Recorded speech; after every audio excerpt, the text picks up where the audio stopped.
à tous. Un grand merci à Ludovic Abril d'avoir accepté de nous partager son expertise sur l'ingénierie dirigée par les modèles assistés par les larges language models. Donc, Ludovic Abril est professeur à Télécom Paris sur le site de Sophia Antipolis. Il occupe le poste de responsable de l'équipe LabSoc, dont la principale thématique de recherche est l'exploration d'architecture des systèmes embarqués. Donc, ces travaux s'intéressent autant aux outils qu'aux méthodologies pour la modélisation et la vérification des systèmes embarqués et des systèmes sur puce, avec un accent mis sur les propriétés de sûreté et de sécurité et leurs interactions. En parallèle, Ludovic est aussi le principal inventeur et contributeur de l'outil T2, donc c'est une boîte à outils UML 6ML libre, dont on va avoir, j'imagine, un aperçu durant cette présentation. Donc, merci encore Ludovic, et puis je te laisse la parole.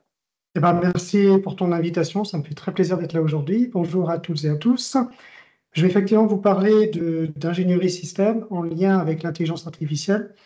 C'est un travail que j'ai fait avec Bastien Sultan, qui est un de mes collègues au LabSoc et qui, je crois, est présent parmi les personnes qui assistent.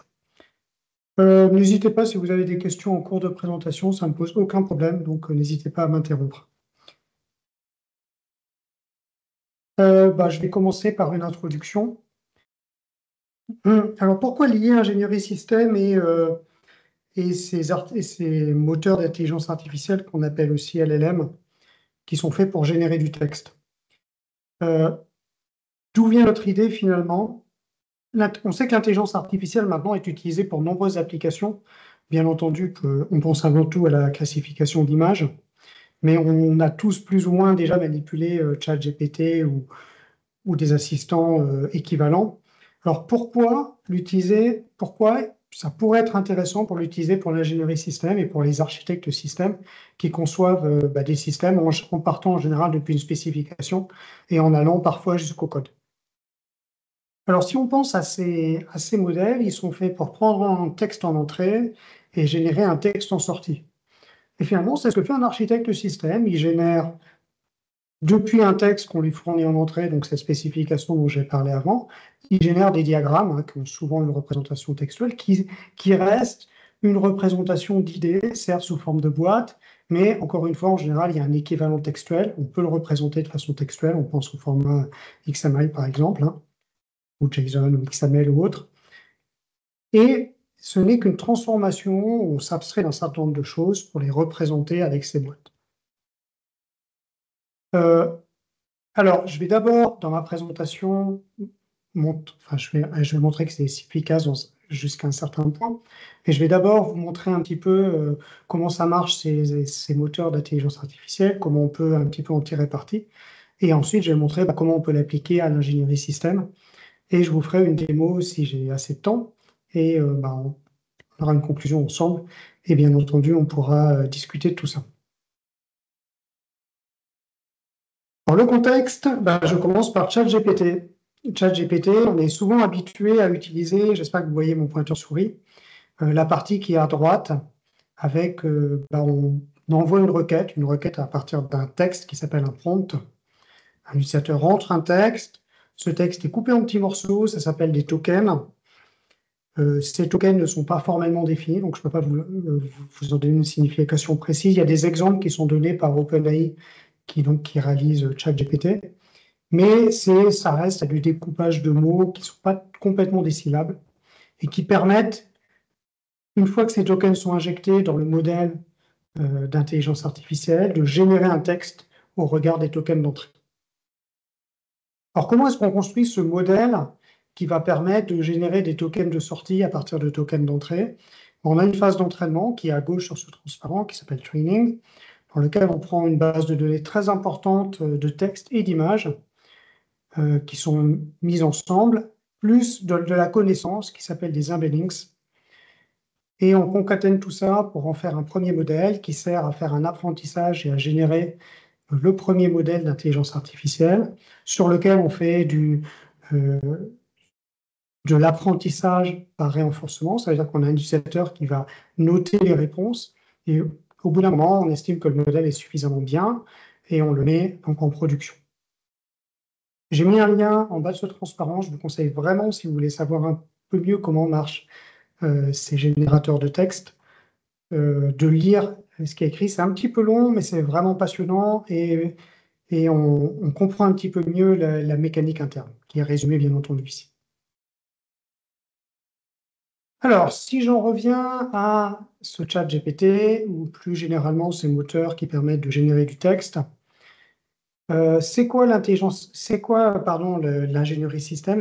C'est avant tout comprendre un document, donc comprendre un texte, comprendre sa sémantique et la transformer. Encore une fois, c'est ce que c'est faire ChatGPT par exemple.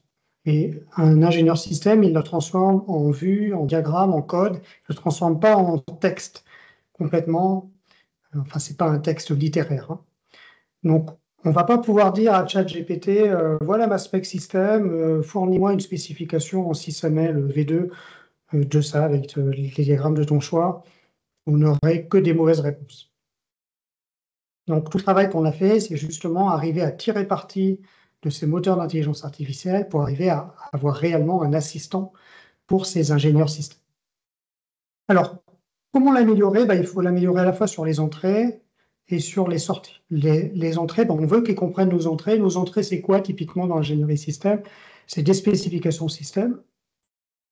C'est un objectif. Qu'est-ce qu'on doit faire? Est-ce qu'on doit identifier des exigences, identifier des blocs, identifier des machines à état, identifier des propriétés, etc. Ensuite, en général, on a des contraintes. On sait qu'on doit utiliser telle plateforme, qui n'a que tel processeur, ou qu'on veut avoir tant de blocs. On a déjà, en général, quand on va se lancer dans l'ingénierie système, une idée préconçue. Et ces idées préconçues, on a tout intérêt à les donner au moteur d'intelligence artificielle. Sinon, bien entendu, les réponses ne seront pas de même qualité. Et enfin, si on a déjà des diagrammes ou du code, ou les deux, on a aussi intérêt à donner des informations à ChatGPT. Alors, je reviendrai par la suite, si on donne absolument tout ce qu'on a sur la table, tous nos documents de qualité et autres, il va avoir trop d'informations, il ne va pas donner des informations de bonne qualité, donc il va falloir quand même faire un certain tri. Il reste manuel, hein, ces entrées qu'on lui injecte, ce n'est pas lui qui peut les décider. Alors, après, ChatGPT, il est fait pour fournir des sorties et des sorties très, très générales dans tous les domaines. Donc évidemment, nous, on veut une sortie qui soit du domaine de l'ingénierie système, donc il va falloir le guider pour qu'il produise des sorties dans ce domaine. S'il nous fournit un texte, un très long texte qui raconte en anglais, en français ou dans une autre langue un petit peu comment il voit nos diagrammes, ça ne va pas beaucoup nous aider parce qu'il va falloir reprendre ce texte à la main et faire nous-mêmes nos diagrammes. On aura gagné un peu de temps, mais pas suffisamment par rapport au fait qu'on ait dû formater nos entrées d'une certaine façon. Donc on veut qu'il fournisse une entrée, une sortie, pardon, qu'on sera parsée automatiquement pour peut-être dessiner automatiquement des diagrammes. Et les humains font des erreurs, mais les intelligences artificielles aussi. Vous avez pu le voir en utilisant le chat GPT, on n'a pas toujours une réponse appropriée. Donc en général, on continue à discuter avec lui et à le guider. Alors c'est bien qu'un ingénieur système puisse guider manuellement ChatGPT sur ses premières réponses, mais on aimerait automatiser aussi cette phase.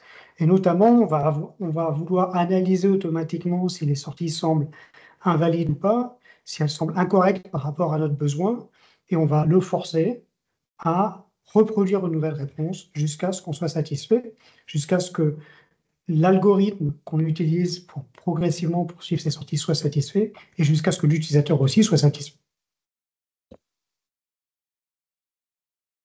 Alors j'en arrive à notre contribution avec un premier schéma qui est vraiment le schéma de base de notre approche, qui est dans la partie entourée ici en bleu-vert, qui est notre outil, donc T-Tool, qui a été amélioré avec l'IA. Alors je vais un petit peu détailler. Et toutes les entrées qui sont en haut. Donc on a 4 types d'entrées. On a de la connaissance sur l'ingénierie système. Alors ChatGPT, on a déjà, mais on peut avoir des besoins spécifiques. Et puis il faut le guider pour lui dire on n'est pas dans le domaine de l'architecture des bâtiments ou en médecine ou dans d'autres domaines. Nous, on est en ingénierie système plutôt, ce qui me concerne, pour les systèmes embarqués.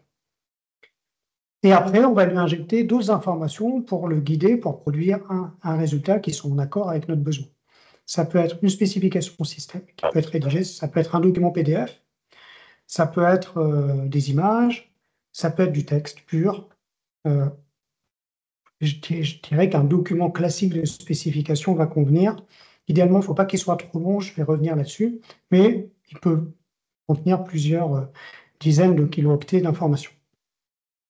Des diagrammes. Alors, si on met des images, pour l'instant, ça marche moyen. Il va falloir plutôt mettre une représentation textuelle des diagrammes. Donc, par exemple, SysMLv2, il y a un format textuel qu'on va pouvoir utiliser. Et enfin, il va falloir lui poser une question. Qu'est-ce qu'on attend de ChatGPT? Est-ce qu'on veut encore une fois identifier des exigences, des blocs SysML, etc. Tout autre chose. Il va falloir concaténer tout cela, c'est mon gros plus, d'une façon intelligente. Ça reste l'intelligente, algorithmique programmée par un humain. On va décider comment on concatène ces informations.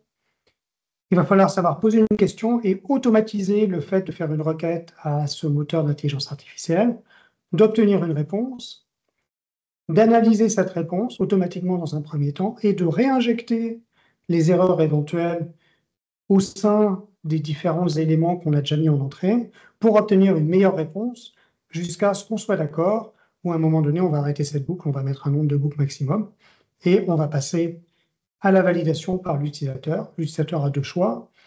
Soit, a priori, ça lui plaît, il appuie sur un bouton, il dessine le diagramme correspondant. Donc ici, j'ai pris l'exemple d'un diagramme de bloc.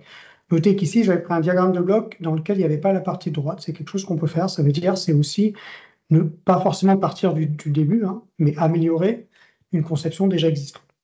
Ou alors, l'utilisateur va rajouter son propre grain de sel, sa propre connaissance ou ses propres informations dans ce prompt pour repartir éventuellement dans une nouvelle boucle automatique ou une boucle avec l'utilisateur pour, à la fin, on espère, avoir le résultat qu'on attend.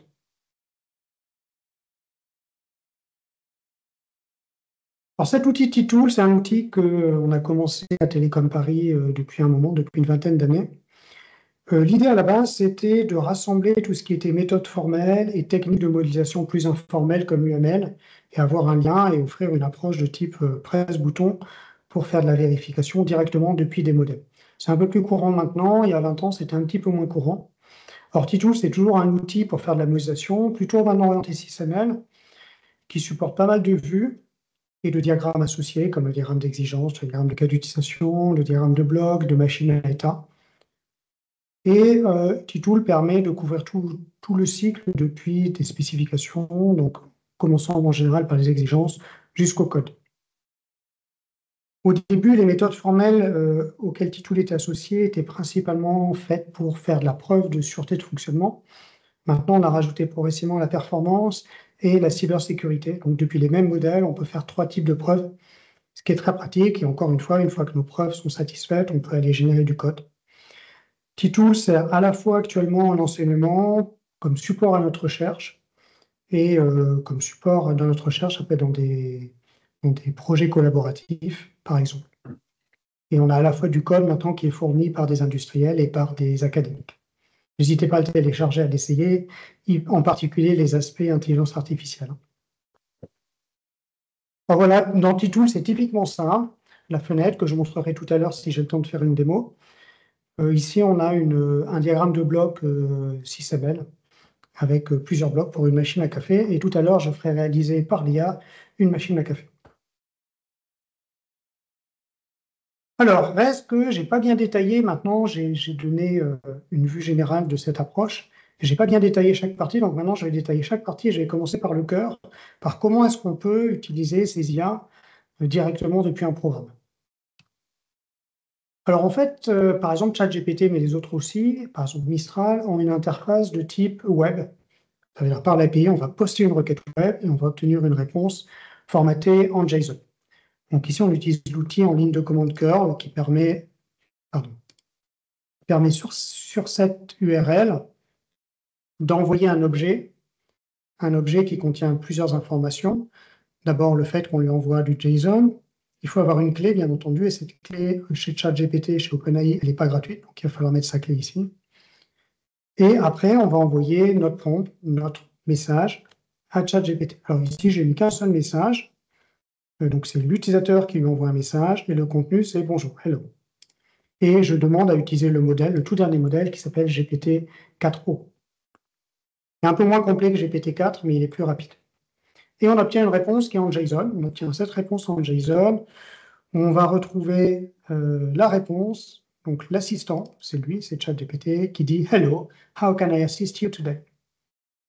Et il nous donne le nombre de tokens qu'il a utilisé en tout. Donc, moi, j'ai envoyé 8 tokens, c'est ce qu'il dit, et lui, il a répondu, ça a utilisé 9 tokens. Donc, vous voyez mon hello comme ça, il a utilisé 8 tokens. Évidemment, il faut une clé OpenAI pour pouvoir faire ça.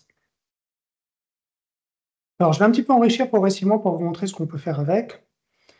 Alors, là, pour l'instant, j'avais une réponse qui était un petit peu compliquée à parser, simplement en rajoutant à la même question un pipe avec une analyse JSON et en allant chercher le message, le contenu, j'ai directement « Hello, how can I assist you today ?» Donc, je vais pouvoir mettre tout ça, formater ça dans un petit script bash. Et maintenant, dans mon shell, je peux directement taper ChatGPT une question et j'ai directement la réponse dans mon shell. Si je lui ai demandé si l'IRT systémique, c'était un bon institut de recherche, et il a été très positif, je vous rassure. Alors, je vous ai parlé de tokens. Alors, le chat, on peut l'utiliser gratuitement, on peut l'utiliser de façon payante pour avoir un accès premium, ça veut dire que ça répond un peu plus rapidement et on a moins de limites. Et cette clé est associée à un nombre de tokens, et les tokens sont payants. Dans le modèle ChatGPT 3.5, qui est un des premiers à avoir été très, très populaire, on paye en entrée, on paye pour chaque million de tokens, on paye 0,5 $. Et en sortie, on paye 1,5 $ pour 1 million de tokens. Donc attention à l'entrée, ça veut dire que si je commence à mettre des gros documents PDF comme une spécification système, bah, ça va avoir un coût. Et le coût dans ChatGPT 4, c'est à peu près 10 fois le coût de ChatGPT 3.5. On paye 5 $ pour 1 million de tokens et en sortie 15 $ pour 1 million de tokens. En général, les réponses sont relativement compactes, mais par contre, les entrées peuvent être très riches. Alors, je vous ai parlé un petit peu de cette partie-là. Vous avez vu comment automatiser, le fait qu'on pouvait acheter une clé, qu'il y avait un coût associé, bien entendu. Et ce coût, bah, chaque fois qu'on fait une boucle, on va repayer, hein, bien entendu. Donc, on a quand même intérêt à converger assez rapidement. Maintenant, je vais vous parler un petit peu des entrées. Comment est-ce qu'on peut l'injecter efficacement dans le ChatGPT, des entrées pour l'ingénierie système. Alors, je vais vous prendre un exemple qui n'est pas ingénierie système pour lui rajouter du contenu. À ChatGPT, si j'utilise ma clé et que je lui pose la question « Is Sophia Antipolis sunny today ?» Alors lui, bah, il ne va pas savoir quoi dire. Il va me dire « I'm sorry, as an artificial intelligence language model, I don't have access to current weather conditions. However, Sophia Antipolis is located in the French Riviera, which has generally sunny and Mediterranean climate. » Alors aujourd'hui, c'est un petit peu moyen. Mais bien entendu, ChatGPT n'a pas la connaissance, ici c'est du temps ou de mon système, donc il ne peut pas répondre dessus. Il va falloir que je lui rajoute de la connaissance. Maintenant, je vais lui rajouter de la connaissance dans le message que je vais lui envoyer. Donc là, je lui ai dit, j'envoie un premier message, je fais comme si je lui avais envoyé un premier message, et ce message, c'est, je lui dis, aujourd'hui, à Sophia Antipolis, le soleil brille sans nuages. Et je lui dis que sa réponse qu'on attend de lui dans ce cas-là, c'est OK. Moi, je vais rajouter la connaissance à travers un message, la query, la requête, et la réponse attendue. Et lui, il me répond, je lui repose la même question juste après, hein, dans le même prompt, est-ce qu'il y a du soleil aujourd'hui à Sophia Antipolis? Et ce coup-là, il me répond, yes, you mentioned earlier that the sun is shining with no clouds in Sophia Antipolis, etc. Il brode un peu, comme d'habitude. Ah, donc on voit très bien qu'en rajoutant un peu de connaissances, j'ai complètement changé sa réponse. Si ça paraît logique, mais c'est la façon dont on va pouvoir faire l'ingénierie système avec une intelligence artificielle, c'est de rajouter de la connaissance un peu générique. Bien entendu, lui rajouter ce qu'on attend en sortie, et à partir de là, on va avoir des réponses qui vont être de bien meilleure qualité que si on utilise ChatGPT directement pour lui faire de l'ingénierie système. Alors, je vous ai parlé de la partie du milieu en premier, de cette partie-là, comment on peut rajouter de la connaissance. Dans la section suivante, je parlerai bien entendu de connaissances associées à l'ingénierie système, et je vais vous parler un petit peu de cette analyse automatique qu'on peut réaliser en sortie. Alors, qu'est-ce qu'une sortie incorrecte?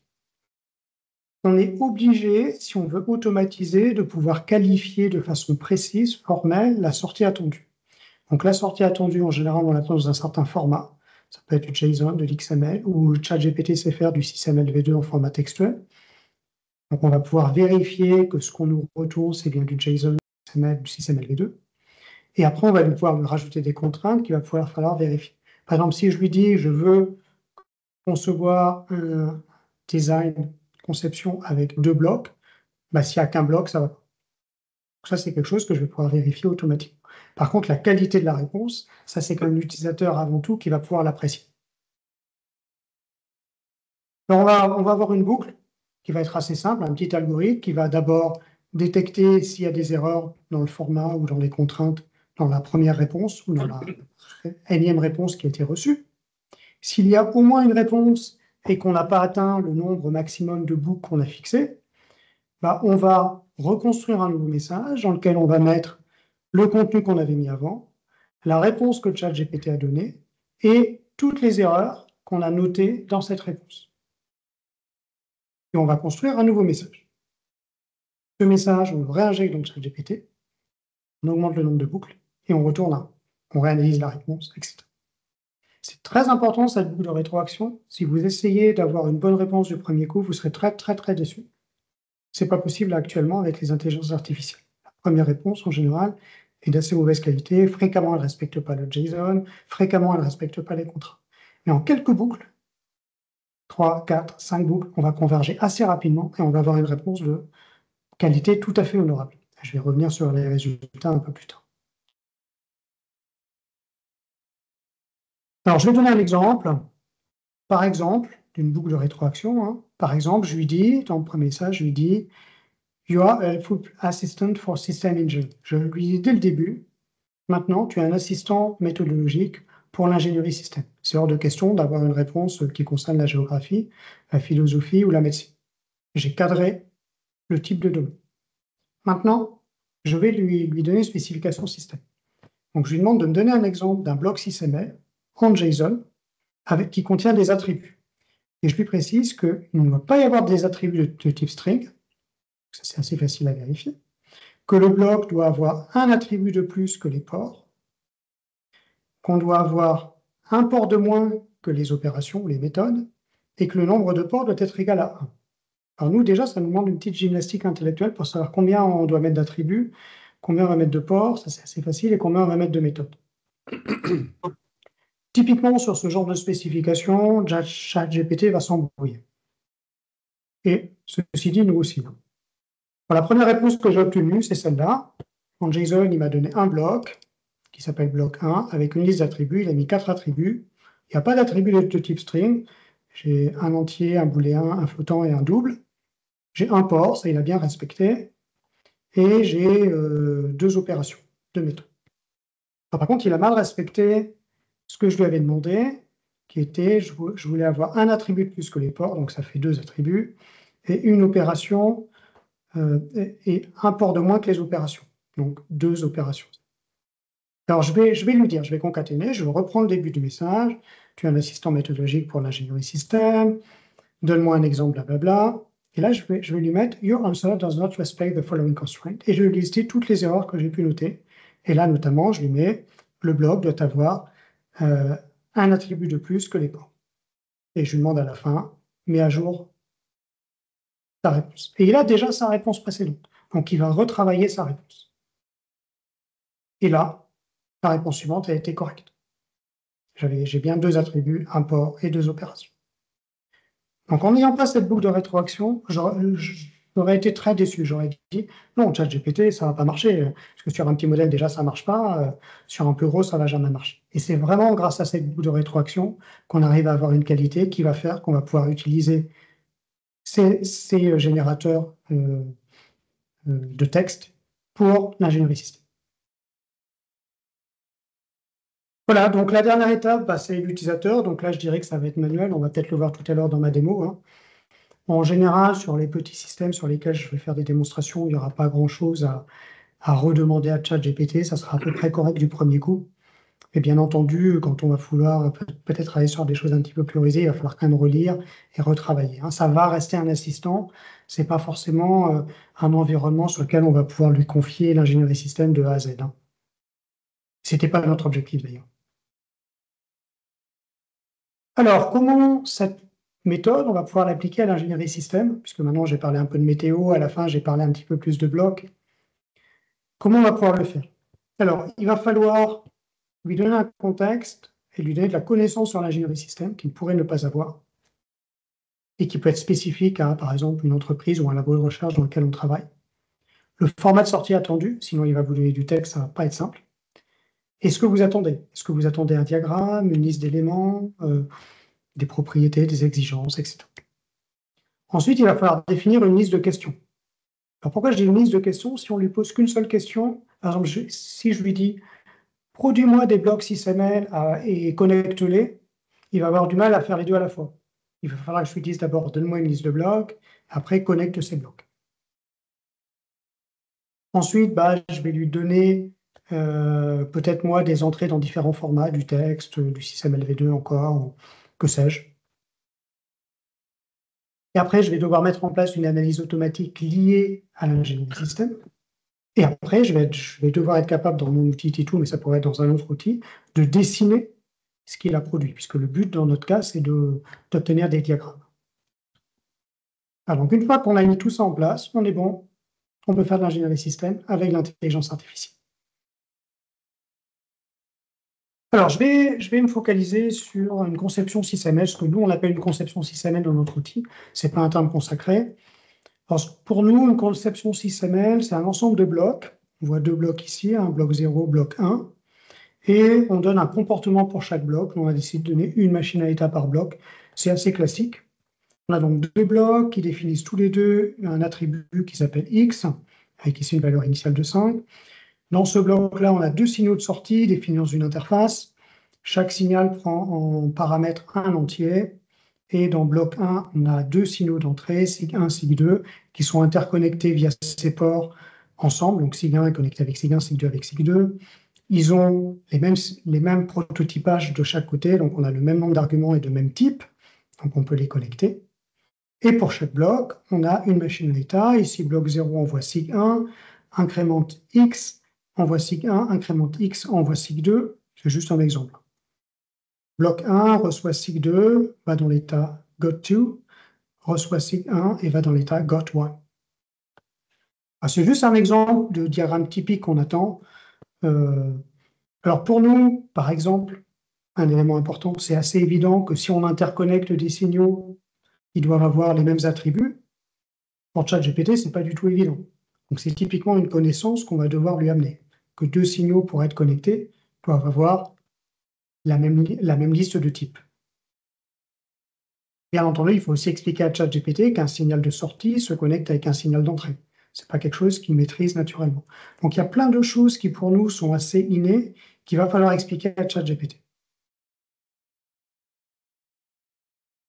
Alors comme je l'ai dit avant, c'est peu probable aussi que ChatGPT arrive à produire une réponse avec une question compliquée. Produis-moi un design SysML, donc il va devoir dans ce cas-là construire les blocs, les interconnexions entre blocs et les machines à état. Si on lui demande tout ça d'un coup, réponse de très mauvaise qualité. Donc on va devoir enchaîner le schéma que j'ai montré avant. Ça veut dire qu'on va d'abord lui poser une question simple, question numéro 1 ici, avoir une première réponse, on va l'analyser.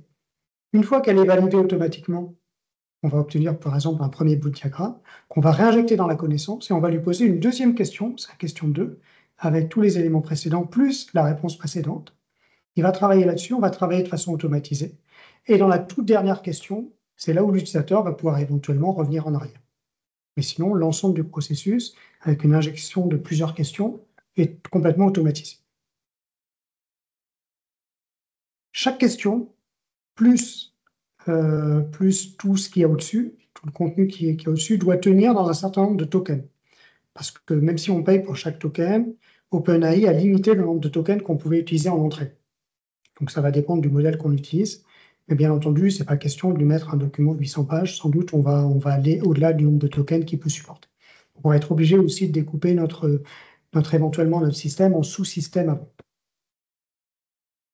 plus vous allez vouloir complexifier le système, plus vous allez avoir des mauvaises réponses du premier coup. Alors, c'est vrai pour un humain. Un humain, si on lui donne trop d'informations d'un coup, il va avoir du mal à produire une réponse de bonne qualité. C'est pour ça qu'on découpe les systèmes en sous-systèmes. C'est pareil pour ChatGPT. Il va falloir découper votre système.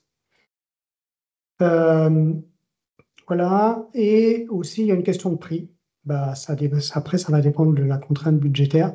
Bien entendu, plus on va faire de boucles de rétroaction, plus ça va coûter cher. Plus la quantité d'informations qu'on va injecter, plus ça va coûter cher. Alors, je vais donner un exemple typique de contexte qu'on va donner pour identifier des blocs et des attributs. On va le faire en une question, les blocs et les attributs. Donc on met, par exemple, when you are asked to identify SysML blocks, return them as a JSON specification formatted as follows.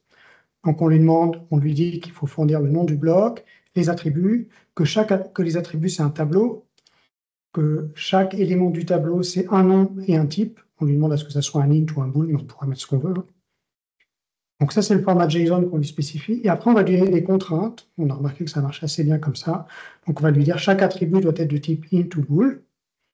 Et on va lui dire chaque identifiant de bloc, parce qu'on peut avoir des contraintes, bien sûr, ne doit contenir aucun espace, utilise des underscores à la place, etc., etc. On a une assez longue liste de contraintes par question. Donc là, on a une question et des contraintes. Ça ne va pas suffire. Il ne sait pas encore quoi faire. Donc il va falloir lui mettre une spécification système. Donc, on lui met ce contexte que j'ai montré juste avant, la spécification système, et après, on va lui dire, ou on l'a mis à la fin, on va lui dire, from the following or previous system specification, using the specified JSON format, identify the typical system blocks and their attributes. Et on va lui dire, bien entendu, qu'il faut respecter le format JSON, etc. Et on insiste, parce qu'en général, il faut insister sur les aspects importants. Et on obtient un ensemble de questions et de réponses qu'on connaît, comme j'ai montré avant, sauf la toute dernière, on ne connaît pas les blocs, et les attributs, c'est ceux qu'on va obtenir, et on injecte ça. Et on va faire exactement pareil pour les connexions entre blocs et les machines à état. Il n'y a pas de différence. Par exemple, pour connecter deux blocs, on va mettre respect. Deux signaux avec le même nom sont supposés être connectés. C'est le seul moyen de connecter des signaux. Parce qu'il ne sait pas, lui, ChatGPT, comment connecter des signaux. Deux signaux connectés doivent avoir la même liste d'attributs, même s'ils sont définis dans deux blocs différents. Et un des signaux doit être un signal de sortie et un doit être un signal d'entrée, etc. On a des contraintes comme ça et on a une question à partir de la spécification JSON précédente, qui avait déjà la définition des blocs, puisque c'est la deuxième question. Donc on a obtenu les blocs avant. Mets à jour ces spécifications de JSON avec les signaux que tu as identifiés. Si nécessaire, tu peux ajouter de nouveaux blocs et de nouveaux attributs. Parce que si on ne mettait pas ça, par exemple, il avait tendance à vouloir ajouter des blocs et des attributs. Ce qui est normal, nous, en tant qu'ingénieur système, c'est très rare qu'on segmente complètement notre travail, qu'on n'identifie que les blocs avec des attributs et qu'on n'y touche plus du tout. On a toujours ce travail où on revient en arrière. Et là, avec cette phrase, on l'autorise à faire comme un ingénieur système, à revenir aussi en arrière. Voilà, donc on a mis en place tout cet environnement et on l'a évalué pour savoir est-ce que ça tient la route par rapport à un ingénieur système ou pas. Alors, qu'est-ce qu'on a fait? On a pris des spécifications de système, plus ou moins grandes, certaines industrielles, certaines plus académiques, et on les a données à notre outil, T-Tool AI, et à 15 étudiants en M2 qui avaient eu 21 heures d'entraînement avant, vraiment là-dessus. Ça veut dire faire des conceptions système. Analyse, conception système.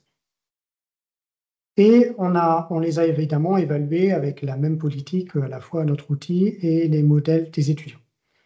Et on a comparé à la fois le temps qu'ils avaient mis, la note qu'ils avaient eue sur la moyenne et l'écart type. C'est assez important, j'en parlerai après.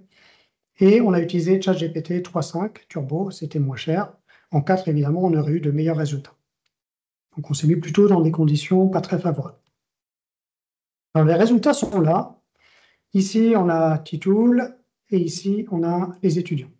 Donc BD, c'est pour Block Diagram, donc les blocs. SMD, c'est pour State Machine Diagram, donc le comportement. Or, le temps T-Tool, c'est 40 secondes en moyenne avec un écart type de 10. Les étudiants, c'est 2700 secondes. Donc, ils avaient 1h30 et ils ont utilisé toujours l'ensemble de 1h30. Donc, on n'a pas d'écart type. Enfin, c'est 0.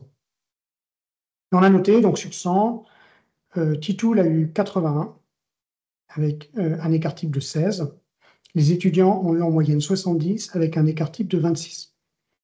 Alors c'est là où on voit que c'est assez important, ça veut dire que les étudiants sont moins homogènes, ça veut dire que on va avoir plus de différenciation dans les réponses. Alors sans la boucle de rétroaction, on revenait à des écarts types beaucoup plus proches de ceux des étudiants. C'est aussi la boucle de rétroaction qui permet de retravailler la réponse. Mais les étudiants avaient leur propre boucle de rétroaction, bien sûr, manuelle, hein, qu'on fait tous. Donc en moyenne, c'est meilleur, mais avec un écart type de 26, ça veut dire que les meilleurs étudiants sont quand même meilleurs que Titoulaï. Et bien entendu, on ne peut pas identifier à l'avance les meilleurs étudiants. On ne peut pas savoir lequel sera le meilleur. Pour les machines à état, ça met beaucoup plus de temps. Les étudiants ont mis le même temps. Et un peu moins bon. Titoulaï est un peu moins bon. Ça veut dire que pour générer une structure, l'intelligence artificielle on sort vraiment pas mal. Pour un comportement, c'est moins bon. Mais les étudiants aussi. Les étudiants aussi, mais il y a un petit peu moins d'écart. Par contre, l'écart type est encore plus grand chez les étudiants. C'est-à-dire que si vous prenez un étudiant au hasard, bah, peut-être que ça se passera très bien, peut-être très mal. Titoul a un écart type tout à fait comparable, et par contre, il a une note quand même un peu supérieure en moyenne. Voilà, donc résultat très encourageant avec le modèle 3.5. On n'a pas encore essayé avec le 4, on est en train de faire d'autres travaux, je vous en parlerai plus tard.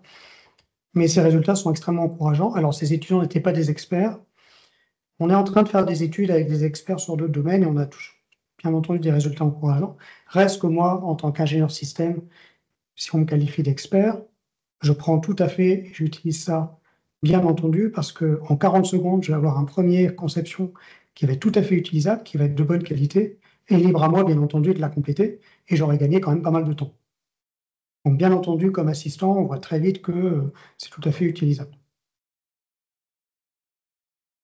Je vais basculer sur une démo. J'ai le temps, hein, Olivia, il n'y a pas de problème.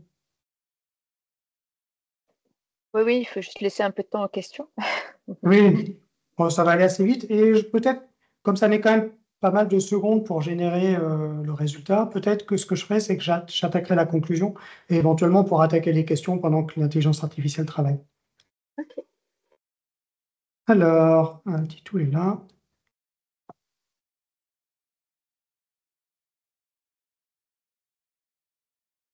Ah, je vais agrandir. Alors, oui, j'ai oublié dans les transparents, il fallait quand même que je montre le système. Donc, je vais vous dessiner une machine à café. Euh, et bien entendu, le but, c'est de faire le diagramme de bloc et les machines à état de ce système. Donc, je vais simplement faire un copier-coller cette spécification. Une machine à café tout à fait classique. Il faut injecter deux jetons. Une fois qu'on a injecté deux jetons, on peut sélectionner un thé ou un café. Et si on ne le fait pas à temps, ou si on n'injecte pas les deux jetons à temps, ils sont injectés. C'est pas si simple déjà pour un étudiant, même pour quelqu'un, de bien prendre en compte tous les cas possibles. Donc, je vais démarrer ma fenêtre d'intelligence artificielle qui est là. Là, donc je lui mets la spécification système, je ne mets rien d'autre, je n'ai rien envie de faire.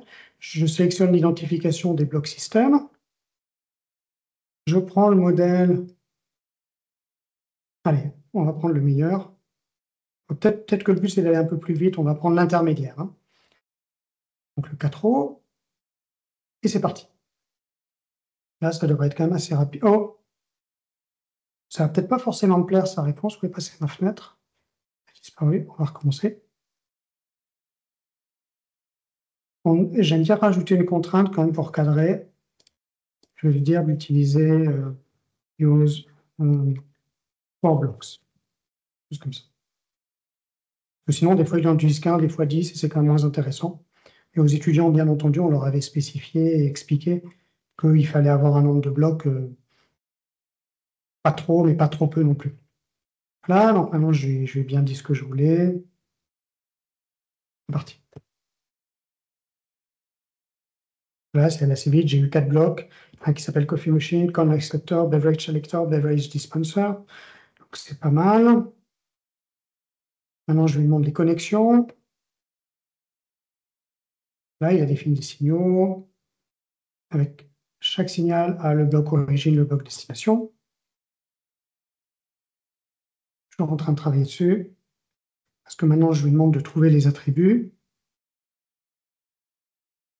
Là, alors il a mes explications après, même si je lui dis toujours de ne pas en mettre. J'ai obtenu les attributs. Et maintenant, je vais pouvoir dessiner mon diagramme qui est là. Je vais l'arranger parce que le dessin automatique, c'est un problème assez difficile.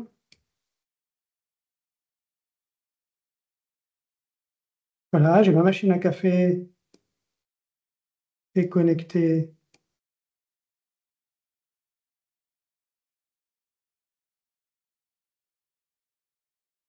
C'est un peu plus simple.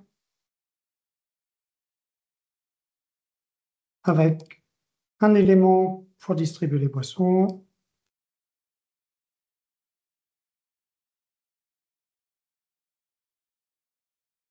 Un bloc pour gérer les jetons et un bloc pour gérer la sélection de la boisson. Donc pour moi, c'est très bien, hein, j'ai rien à dire. Obtenir ça en quelques secondes, c'est vraiment bien. Par contre, je n'ai pas encore les machines à état. Elles sont vides pour l'instant. Donc je vais lui demander maintenant de me générer les machines à état. C'est l'étape suivante. Donc je repars. Je vais lui demander de générer les machines à état. Et je vais lui remettre la spécification. Aucune contrainte. Et là, il va prendre en entrée la spécification et les blocs qui sont en dessous. Donc je sais pas, c'est pas comme avant où j'avais rien. Là, je lui donne une partie de la spécification. Et je vais répartir en 4 mots parce que c'était vraiment rapide. On va voir, et si c'est lent, je passerai à la conclusion et je reviendrai à ça. Parce que là, ce qu'il fait, c'est que pour chaque bloc, c'est-à-dire pour les 4 blocs, il génère une machine à état, c'est-à-dire qu'on a une boucle de rétroaction pour chaque bloc. Je vais venir à la conclusion, comme ça on va paralléliser, et on aura notre réponse. Donc ça, il y avait des slides de backup, j'en arrive à la conclusion. Alors, ChatGPT, ça a été fait pour faire un chatbot avant tout, ça veut dire qu'il raconte des histoires par rapport à la question que vous lui posez, et il génère une question, une réponse probable, sans aucune garantie que la réponse soit correcte, c'est vrai aussi pour un humain. Alors, comment il fait pour déterminer une réponse? Parce que si je le lance 2 fois, je n'aurai pas la même modélisation système, et tant mieux, hein, ça donne de la diversité. Parmi les réponses possibles, parmi les réponses les plus probables, il en choisit une au hasard. C'est pas mal, ça donne de la diversité. Si je recommence, j'aurai un autre design système, alors qu'un humain, d'ailleurs, il a du mal à faire ça. Si on lui repose le même problème, il va redonner en général la même réponse. Alors, qu'est-ce qu'on a constaté? On a constaté que pour analyser des spécifications système, il était assez bon. Vous l'avez vu, hein, les blocs étaient pas mal quand même en quelques secondes. Notamment extraire des exigences, faire des use cases, faire un design, surtout la structure, le comportement un peu moins bien. Identifier des propriétés aussi très bien. Après, tout ça, ça va rester un compromis entre la qualité, le prix et le temps qu'on y consacre, mais c'est vrai aussi pour un humain. Et il faut quand même une supervision manuelle, il faut que je mette la spécification, que je lui donne des contraintes, etc. Les meilleurs étudiants peuvent faire mieux, mais avec beaucoup plus de temps. Uniquement les meilleurs, il faut savoir quels sont les meilleurs avant. Donc là encore, c'est un compromis hein, entre la qualité et le temps. Là où ChatGPT, on a été très déçus, c'est relativement normal, c'est pour tout ce qui est vérification. Des fois, on aurait envie de lui demander de vérifier des propriétés, de nous dire si a priori elle va être correcte, pour remplacer pourquoi pas nos simulateurs, nos modèles checkers ou autres outils. Et là, franchement, c'est pas ça. Il n'est pas très bon. Et souvent même, dès que le diagramme est un peu compliqué, tant mieux, il refuse, il dit je ne sais pas prouver une telle propriété sur un diagramme, sur un système aussi complet.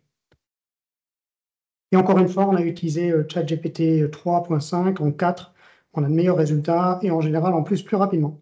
Et par contre, l'évaluation, c'était en 300. Quelques références si vous voulez aller plus loin. D'abord, j'ai donné cette présentation dans une keynote à ESN 2023. Ensuite, Olivia, on s'était vu à ModelsWorld sur notre article. N'hésitez pas à aller le télécharger. On a eu le Base Paper Award et on a un nouvel article qui vient d'être accepté à Models 2024 avec toujours Bastien Sultan, qui est sur la cohérence entre diagrammes. Ça veut dire qu'on a souvent ce problème d'ingénierie système où on a beaucoup de vues et c'est compliqué d'assurer la cohérence.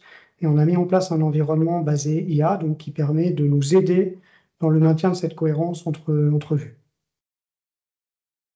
Voilà, si vous voulez aller plus loin, vous pouvez télécharger T-Tool. Vous pouvez facilement trouver sur le web où il y a l'URL là. Et tous nos résultats d'évaluation sont accessibles facilement avec le lien GitHub qui est ici, donc n'hésitez pas à les télécharger, les spécifications qu'on a données et les résultats qu'on a obtenus. Donc à chaque fois, on a généré 5 résultats pour chaque spécification. Voilà, peut-être que on va voir les machines à état. Là, voilà, j'ai les machines à état, on va voir ce qu'elles donnent. Voilà, donc j'ai des machines à état. On va aller lire peut-être celle de la machine à café qui sera la plus intéressante. Donc on démarre, on injecte un premier coin, il attend le deuxième, après il est prêt, et là, soit après un certain temps, c'est là, après un certain temps, on éjecte les coins, on a 0 dans la machine, ou alors sinon on prépare une boisson, il la donne après un certain temps, et on revient au départ. Donc on a le comportement de base pour la machine à café, hein, pas de problème. Si on en prend un autre, lui, donc il démarre, le beverage dispenser, il attend des coins. Une fois qu'il y en a 2, il prépare. Là, c'est pas très bon par contre, puisqu'il aurait dû juste attendre le fait d'avoir un ordre. Il l'attend, hein, mais ces étapes pour moi sont inutiles. Donc il attend une boisson, il la prépare et il se remet dans un état prêt et il signale quand la boisson a été prélevée. Aucun problème. Gestion des coins, il attend un premier coin, il a un deuxième, la sélection. Globalement, on a le comportement à peu près attendu partout. Et là c'est la gestion du bouton de sélection avec soit le thé, soit le café. Il a bien vu qu'il y avait les deux différents. Donc là encore, on a un résultat tout à fait correct sur nos machines à état. Je les trouve quand même, il y a des petits états qui auraient pu être enlevés, être un petit peu mieux. C'est un peu moins bien que la conception, qui, elle, me paraît pas mieux que ce que j'aurais pu faire en 1h30 en tout cas. Voilà, et si vous avez des questions, c'est avec plaisir. Un grand merci pour cette présentation. Et j'invite s'il y a des questions, sinon moi j'en ai, en tout cas de mon côté. Avec Je laisse la plaisir. priorité aux autres. Claudio, si tu veux commencer. Bonjour, bonjour à toutes, Bonjour. bonjour à tous. Merci, merci Ludovic pour la présentation. Comme mon activité à l'Institut tourne autour de la formation, je vais poser 2 questions symétriques en lien avec la formation. Vous avez dit à plusieurs moments que ChatGPT ne connaît pas telle règle ou telle contrainte. Il ne connaît pas que les signaux in sont liés avec des signaux out ou ainsi de suite. Est-ce que vous avez essayé de lui proposer en tant que contexte initial, comme la météo à Sophia Antipolis, en tant que contexte initial, un cours que vous donnez aux étudiants humains, duquel ils puissent extraire justement toutes ces règles ou toute la méthodologie d'ingénierie système à appliquer par la suite? Alors, j'ai pas essayé ça. J'ai déjà essayé, par contre, de donner des documents qui donnaient d'autres types de règles, qui auraient pu être des cours. Alors, ça a 2 travers. Un, c'est qu'il y a plein d'informations en général qui sont pas utiles pour ChatGPT dedans. Donc, c'est un cours qui est destiné à des humains, pas à des intelligences artificielles. Donc, pareil pour les spécifications système. Ça marche pas toujours très bien, mais ça marche, c'est vrai. Et deuxièmement, un travers, c'est qu'à chaque fois, on va payer le coût d'injection de ce cours. En général, ce cours, il est long. Et comme il y a plein d'informations inutiles, on va payer à chaque fois pour rien. Et les tokens, on l'a vu, c'est quand même, pour la machine à café, c'est sans doute même pas 1 centime, hein, ce que je viens de générer. C'est peut-être même pas 1/10 de centime. Mais dès qu'on va rentrer dans des systèmes un peu plus gros, on l'a fait. Là, on voit les tokens qui défilent quand même et le coût qui augmente. Alors, un humain, à l'heure, il est quand même payé assez cher. Donc, ça vaut sans doute le coup encore largement pour une entreprise, mais si on commence à injecter en permanence énormément de documents, là, peut-être que le coût va devenir non négligeable. Donc, moi, je recommande quand même de faire comme on a fait, ça veut dire de trier les informations et de lui donner quand même les informations les plus pertinentes par rapport à ce qu'on attend. Mais oui, je pense que ça peut marcher avec quand même un impact sur la qualité finale. Et donc, ma question symétrique, est-ce que l'interaction avec ChatGPT, le fait de lui apprendre à faire de l'ingénierie système, est-ce que ça vous influence dans la façon dont vous enseignez aux humains? Ah, très bonne question. Alors, euh, je dirais que ce qui est très intéressant avec ChatGPT, c'est la diversité des réponses. Si je lui repose la même question, vous allez voir que vous aurez des blocs différents et des machines à état différentes. Et nous, en tant qu'enseignants, ou les autres humains, on a tendance à toujours proposer la même réponse pour le même type de problème, parce qu'on a un certain formatage, câblé d'une certaine façon, et on a du mal à sortir de notre façon de faire. On a une sorte d'espace de confort, y compris dans l'ingénierie système, et on reste dedans. Et ChatGPT, ce qui est très intéressant, c'est qu'il nous fait sortir cet espace, il nous montre d'autres choses, et c'est là, je pense, où il peut avoir un intérêt pour l'enseignement et où il peut me faire changer d'avis sur certains aspects. Et peut-être que ça va m'inciter à plus de diversité dans ce que, d'une part, je propose aux étudiants comme solution, et deux, éventuellement, à ce que j'accepte comme solution auprès des étudiants. Merci beaucoup. Merci pour votre question. Merci. Je donne la parole à Henri. Oui. Bonjour, merci pour Bonjour. la présentation. Donc, on a vu que la boucle de rétroaction était importante. À quoi elle ressemble? Donc, est-ce que vous avez un peu hard-codé des tests pour vérifier que les instructions que vous aviez mis en langage naturel sont respectées? Ou est-ce que c'est simplement demander à ChatGPT de s'assurer qu'il a vérifié ce qu'on lui a déjà dit? Ça ressemble à quoi, en gros? Alors, la boucle de rétroaction de base, par défaut, elle ne peut pas connaître certaines contraintes qui vont être exprimées en langage naturel, elle ne peut pas les exprimer automatiquement en algorithmie. Alors, j'avais fait des tests où je lui demandais, à partir des contraintes en langage naturel, de générer un script Java ou Python pour vérifier ces contraintes automatiquement. Mais il pouvait y avoir aussi des erreurs dans ce script, donc il faut aller vérifier le script. Donc, je dirais que l'essentiel de la vérification dans la boucle par défaut, c'est bien entendu la syntaxe. On ne peut pas aller tellement au-delà. Sinon, vérifier qu'il n'y a pas trop de blocs ou pas. Par exemple, si on lui demande des blocs et qu'il y a 0 bloc dans la réponse, c'est peu probable. Donc, on va pouvoir aller chercher aux limites, aux limites. Ou s'il y a 100 blocs, pareil. On va hardcoder des choses. Sinon, il faut le recoder à la main. Il faut faire soi-même ses propres scripts de vérification pour cette boucle automatique. Par contre, une fois que les scripts sont faits, on peut les réutiliser autant de fois qu'on veut. Hein. Donc, il n'y a pas besoin, comme un humain, à chaque fois d'aller vérifier à la main. Le script va fonctionner. Mais sinon, oui, par défaut, c'est un petit peu décevant, mais on peut surtout vérifier de la syntaxe ou des cas limites. Ok. Peut-être tant que j'ai la main, je me permets, qu'il n'y a pas d'autres mains. Donc là, c'est peut-être beaucoup passer donc une spec en langage naturel en diagramme. Est-ce qu'on peut imaginer avoir une aide pour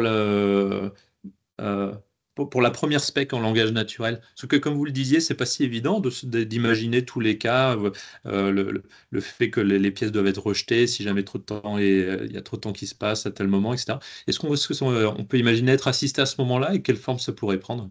Oui, on peut tout à fait. Alors, ce qu'on fait actuellement, c'est que si on a une première spec, on ne sait pas trop si on est satisfait avec, on va générer un premier design, on va poser des propriétés dessus. T-Tool, avec son model checker ou son simulateur, va nous dire si les propriétés sont vérifiées ou pas. Et ça va nous inciter à modifier éventuellement le design. Et on va pouvoir faire le travail inverse. Ça veut dire, à partir de ce design modifié, lui demander à ChatGPT de générer une spécification en langage naturel. Alors, on n'a pas essayé, mais je ne vois pas pourquoi ça ne marcherait pas. Puisqu'on sait générer du système LV2 depuis T-Tool, on va lui mettre l'aspect textuel et on va lui dire donne-moi une spécification en lui mettant la spécification initiale et on va lui dire mets à jour cette spécification initiale en fonction de cette spécification au système LV2. Et je pense que je ne vois pas pourquoi ça ne marcherait pas. En tout cas, par rapport à ce qu'on a observé, je ne vois pas de limite. Donc oui, tout à fait, on pourrait imaginer de faire retravailler des spécifications à ChatGPT, mais il va falloir quand même mettre un prover dans la boucle, mettre un système de vérification automatique. Donc, dessiner des diagrammes, générer des diagrammes, lancer de la vérification de propriétés qui auront été saisies ou par l'utilisateur ou qui seront des propriétés par défaut, peut-être l'absence de deadlock, une certaine complétude, et après, régénérer une spec en fonction des mises à jour qui resteront manuelles. Alors, on pourrait imaginer de dire aussi à ChatGPT, ce design ne respecte pas telle propriété, mets-le à jour. On pourrait aussi. On pourrait imaginer effectivement tout un enchaînement, un genre de pipeline qui enchaînerait différentes facilités de l'IA avec des questions, des prompts différents pour revenir à la spec initiale, oui, tout à fait, qui serait en plus une spec qui aurait été en partie vérifiée. Merci. Merci. Merci. Alors, il y a Hicham Ben Youssef qui a posé une question sur le chat. Je ne sais pas s'il peut la dire à l'oral ou s'il faut que je la lise. Est-ce que, Hicham, tu peux prendre la parole ou pas? Bon, a priori pas, alors je la lis. Avez-vous envisagé de travailler avec d'autres modèles exploitables en local tels que Mixtral FR? Selon vous, est-il envisageable de travailler avec un orchestrateur d'AI pour les entraîner entre eux afin de peut-être extraire de meilleurs résultats au niveau du feedback loop? Alors, j'ai essayé de travailler avec d'autres IA et notamment Mistral. Pour être honnête, j'ai eu des résultats décevants. Pour l'instant, c'est ChatGPT qui était clairement le meilleur là-dessus par rapport au prompt qu'on a fait. Mais, je mets un bémol, on a eu tendance avec les autres IA à réutiliser tel quel les prompts qu'on avait définis pour ChatGPT. Ça veut dire qu'on n'a pas fait un travail d'ingénierie de prompt avec Mistral.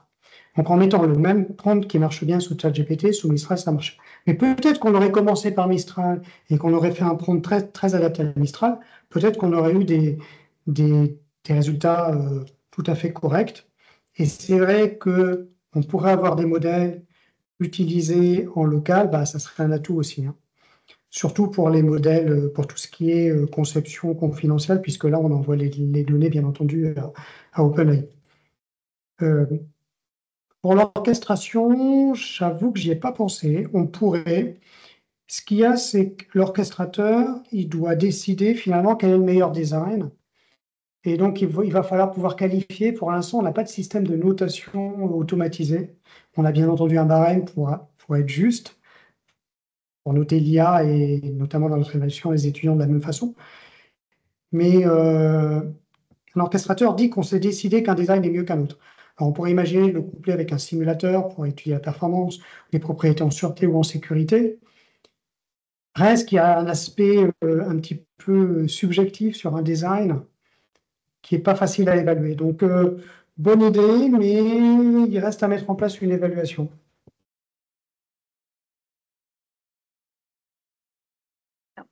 On ne l'a pas fait pour l'instant. Alors, il y a un commentaire. Donc, bonjour, je suggère d'essayer StarCoder 2, modèle vraiment libre et dédié au code. Il devrait peut-être aussi être assez bon en conception. Je prends, si vous avez un lien, je prends tout à fait, je suis prêt à essayer. StarCoder 2, c'est dans le chat. Alors, moi, j'avais deux petites questions sur l'expérimentation que tu as faite avec les étudiants. Donc, il y avait les 15 étudiants qui, eux, n'avaient pas accès à l'outil. Et puis toi qui étais sur l'outil et qui a fait les mêmes requêtes, c'est ça sur le... Alors, déjà, les étudiants n'étaient pas au courant. J'essaie toujours de faire mieux qu'ils étaient en compétition avec l'IA. C'était un examen classique de M2. Ils avaient accès à Titool, donc à toute l'aide graphique, à la vérification, à la simulation, à laquelle ChatGPT n'a pas accès. D'accord. Ils avaient un outillage supérieur. Par contre, effectivement, ils n'avaient pas le droit d'utiliser l'IA. D'accord. Parce que ma question, dans les temps que tu as mis de résolution, je me demandais si ça dépendait aussi de l'expertise de celui qui faisait la requête. La boucle de rétroaction, là, c'était toi, donc j'imagine que tu sais comment il faut faire, etc. Mais pour un usager, un expert, un ingénieur système, mais qui n'est pas forcément aussi aguerri on va dire, à l'utilisation de ton outil, de la façon de faire ces boucles de rétroaction, est-ce que ça aurait été le même résultat? Ou est-ce que si on avait pris des étudiants auxquels on aurait formé, tel que tu nous as fait, fait un tutoriel de l'outil, est-ce qu'ils auraient été aussi rapides par rapport à ceux qui n'auraient pas utilisé l'outil avec l'IA, en fait? Alors, c'est très intéressant. On s'est posé la question effectivement après. Alors, ça prend toujours du temps de faire des études. Donc, ChatGPT est sorti il n'y a pas si longtemps que ça. C'est effectivement une étude que j'aimerais bien faire. Ça veut dire maintenant, on sait que l'IA a des résultats satisfaisants par rapport à. Ils ne sont pas experts, hein, les étudiants, mais c'est quand même des bons étudiants, on va dire, en fin de M2, presque ingénieurs. Dont certains sont en alternance en entreprise en plus. Donc, ils ont quand même une expérience industrielle. C'est vrai qu'on a comparé les deux, mais on n'a pas tellement évalué la jonction des de deux. Ça veut dire compétences, en fait. l'assistanat. L'assistanat qu'on prétend d'ailleurs avoir. Hein. Moi j'ai toujours que c'est un assistant parce que j'aime bien, on l'a déjà fait d'ailleurs avec Bastien Sultan, au lieu de faire un premier design nous-mêmes, maintenant des fois on le génère comme ça, puis on l'enrichit nous-mêmes. Donc ça on le fait, on le pratique, donc oui c'est un assistant. Est-ce qu'on a un meilleur résultat que si on n'avait pas utilisé l'IA? Un résultat plus rapide, c'est certain. Et un Même meilleur avec un mauvais résultat, prompteur, je dirais, même avec quelqu'un qui ne sait pas forcément bien faire là, je dirais qu'il n'y a rien à faire. Hein. On démarre IA, on sélectionne System Blocks, on Oui, mais copie-colle la pour spécification itérer, ça comme veut dire qu'on est capable de juger si c'est un bon ou un mauvais modèle. Et ça, un étudiant, il peut te dire, ah ben, mon modèle, il est super bon ou il est super pas bon. Enfin, il part du principe que son modèle, il est bon, alors que celui qui utilise l'outil, il doit détecter, donc il a une expertise suffisante pour dire, non, c'est pas ça que j'aurais fait, enfin, voilà, que j'attends. Ouais, C'est un peu biaisé. alors c'est vrai. Mais alors moi, il y a des fois où il me génère quelque chose que j'attendais pas. Et finalement, je me dis, bah, c'est pas si mal. D'accord, agréablement surpris. Exactement. Il y a des fois où où il y a des erreurs, où on est un petit peu surpris dans le sens contraire. Hein. Je dis pas, bien sûr. Hein. On a vu que l'écart type était plus faible que les étudiants, hein, beaucoup plus faible même. Mais ça vaudrait le coup de faire utiliser l'outil par des étudiants pour savoir si justement eux jugeraient que le résultat qu'ils fournit est bon ou pas bon en fait. Et alors, pour évaluer si le résultat est bon ou pas, on a le simulateur intégré et le modèle checker. Donc, on va pouvoir aller simuler le modèle pour voir si les traces correspondent à ce qu'on attend. On va pouvoir aller poser des propriétés, par exemple en CTL, pour aller vérifier si elles sont vérifiées sur le design. Donc, on va quand même avoir une aide dans l'outil qui va nous dire objectivement si le modèle répond à certaines propriétés. Donc, c'est quand même une aide forte. Mais oui, après, il reste un aspect subjectif dans l'ingénierie système. Et là, bah, j'ai pas forcément de réponse. Oui, il n'y a pas une réponse unique. Et ma deuxième Mm. question, c'était pour l'utilisation, l'usage en fait final de cet assistant. Donc, j'imagine que c'était pour une application pas que pédagogique, mais aussi dans les milieux industriels. Donc, a priori, pas. Alors, pour les experts ou pas forcément, enfin, je ne sais pas. Et ma question, c'était est-ce qu'on pourrait l'utiliser avec parce que les entreprises ont des référentiels techniques, en fait, ne sont pas très. Enfin, les LLM, c'est bien, mais en fait, ils préféreraient utiliser leur base de connaissances qui est déjà bien plus structurée et adaptée à ce qu'ils font. Et donc, est-ce que une utilisation de votre outil avec des référentiels techniques, pas sur, c'est-à-dire qui éviterait de repartir à zéro à chaque fois, en fait. Alors, plusieurs choses. D'abord, ils peuvent customiser ChatGPT. On peut injecter ses propres, ils appellent ça des embeddings. Ça veut dire ses propres, justement, connaissances maison. Alors, je ne l'ai pas montré aujourd'hui, hein, mais c'est tout à fait possible dans ChatGPT. Donc, on va pouvoir aller mettre des documents de qualité, de contraintes diverses. Par exemple, il y a des personnes qui vont peut-être dire, moi, je veux pas plus de 15 blocs dans un diagramme parce qu'il doit être lisible. Il va y avoir des tas de contraintes maison spécifiques à chaque entreprise. Hein. Donc ça, oui, bien sûr, on va pouvoir ou customiser l'outil dans la connaissance qu'on injecte à chaque question pour rajouter ces contraintes, ou on va pouvoir rajouter ces embeddings. C'est-à-dire, on va customiser ChatGPT en amont pour pouvoir donner ces contraintes. Après, si on commence à mettre des contraintes avec des gros documents de qualité, encore une fois, qui vont faire 1000 pages ou autre, à mon avis, ça ne passera pas aujourd'hui. Ça passera pas aujourd'hui. Donc, il va falloir faire un résumé des contraintes les plus importantes et avoir, à mon sens, un certain nombre de contraintes qui sont données comme spécification en entrée et un certain nombre de contraintes qui sont vérifiées par la boucle de rétroaction et qui sont peut-être rajoutées a posteriori dans la deuxième ou troisième boucle pour ne pas saturer ChatGPT avec énormément de contraintes dès la première question. Moi, je pensais plutôt aux conceptions précédentes, c'est-à-dire souvent les entreprises ne changent pas de produit de façon, on va dire, from scratch, et donc il y a déjà des modèles qui existent, etc. Et donc de la connaissance qui existe préliminaire, qui pourrait être de la réutilisation de modèles. Bien sûr, et là, c'est ce que j'ai fait. Quand j'ai généré les machines à état, j'ai injecté ce premier diagramme. Il a construit des machines à état. Ça pourrait être pas forcément un fait. diagramme de ChatGPT, mais un diagramme interne. Donc, je vais bien injecter mon diagramme. D'accord. Alors, une autre question qui apparaît de Abdelhadi Belfadel. Envisagez-vous de comparer cette étude avec une technique du RAG, utilisant Mixtral, par exemple, en donnant en contexte la spécification complète du système LV2? Ceci permettra d'éviter les frais de consommation d'API de ChatGPT et de pouvoir mettre dans le contexte initial un document plus important et potentiellement faire moins de fine-tuning durant le process. Alors, j'ai pas essayé Mistral. Notre expérience avec Bastien Sultan, ça reste quand même que plus on injecte d'informations, j'aurais quand même tendance à dire plus on va avoir tendance à avoir des erreurs.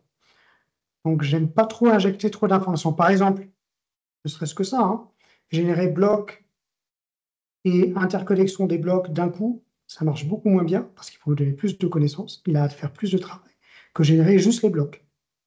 Donc, découper les problèmes en petits morceaux, et on le sait en ingénierie système, hein, c'est toujours recommandé de travailler de façon modulaire. ChatGPT aussi, il a besoin de se focaliser sur un sous-problème. Alors, pour système LV2 aussi, il faut savoir que ChatGPT connaît relativement. ChatGPT, pardon, connaît relativement, la version 4, la 3 aussi, mais un peu moins bien, connaît relativement pas mal la syntaxe système LV2. Donc, on aura moins de connaissances à injecter. C'est à tester, je dirais qu'il n'y a pas de réponse absolue. Après, il faut tester et puis regarder les résultats qu'on a. Mais je dirais qu'on s'inscrit dans une démarche quand même où on préfère avoir plus de boucles, plus d'éléments dans le pipeline et moins de données en entrée directement. Et ça améliore la qualité des résultats. Alors, il y a Bastien Sultan qui avait demandé la parole. Oui, bonjour à tous. C'est pas vraiment pour poser une question, vous imaginez bien. C'était juste pour apporter un tout petit complément à ta première question, Olivia, sur les temps qu'un mauvais prompteur, entre guillemets, pourrait avoir au niveau de l'expérimentation. En fait, les chiffres qu'on a sur l'expérimentation, c'était sans la boucle de rétroaction humaine. Donc, c'était uniquement les modèles qui ont été évalués, c'est ceux qui ont été produits uniquement par l'outil. Donc, ça ne dépend pas de l'expérience de l'utilisateur, là, pour le coup. Okay. Ah oui, j'avais oublié de le préciser. Merci, Bastien. Bien entendu, Titoulia, c'était vraiment ce que j'ai montré. Ça veut dire on copie-colle une spec, rien d'autre, aucune expérience en plus, juste les prompts qui sont dans Titool, et on génère un diagramme de bloc, puis après son comportement. Donc, effectivement, c'est assez comparable à des étudiants qui, a priori, donnent le meilleur d'eux-mêmes du premier coup, on va dire, qui ne se relisent pas pour corriger tout ça. Tout à fait. Okay. Est-ce qu'il y a d'autres questions? On a un peu dépassé les délais, donc est-ce que...